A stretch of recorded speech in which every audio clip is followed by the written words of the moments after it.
The conclusion of the bracha of tshuva differs from the conclusion of all other brachos. For all other brachos, we conclude with acknowledging that HaKadosh Baruch Hu, God, is the only one who can perform and fulfill that particular need. For example, we just finished the bracha of da'as. We say chonein ha'da'as. We even talk about in the context of forgiveness, chanun hamar b'lisloach, that God is the one who is gracious and willing to forgive. Rofei chole amo Yisrael, bonei Yerushalayim. In all of these brachos, we are acknowledging at the conclusion of the bracha of our request for a particular need that Hashem is the only one who is able to fulfill that.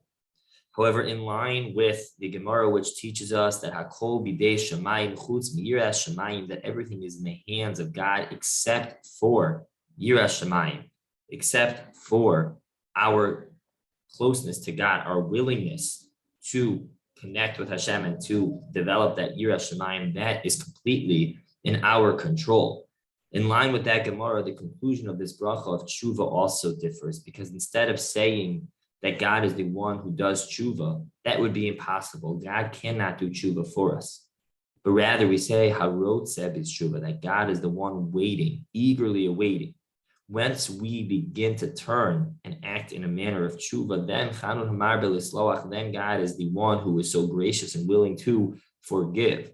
But that initial tshuva, that initial returning to HaKadosh Baruch Hu, that's completely b'dei adam, that's completely in our own desire, in our own beginning, or turning to beginning the tshuva process. Harotzeh is tshuva. Hashem is not the one who performs tshuva for us, but is the one who waits. As Rabbi Matinki mentioned yesterday, he's Avinu, he's our father, waiting eagerly.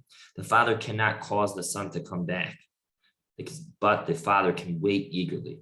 So to HaKadosh Baruch Hu, it would defy the whole context, the whole creation of free will, if Hashem would perform the tshuva for us, but he's Avinu. He is waiting for us, Harotzeh is tshuva, the one who so desperately waits and wants us to begin that tshuva process.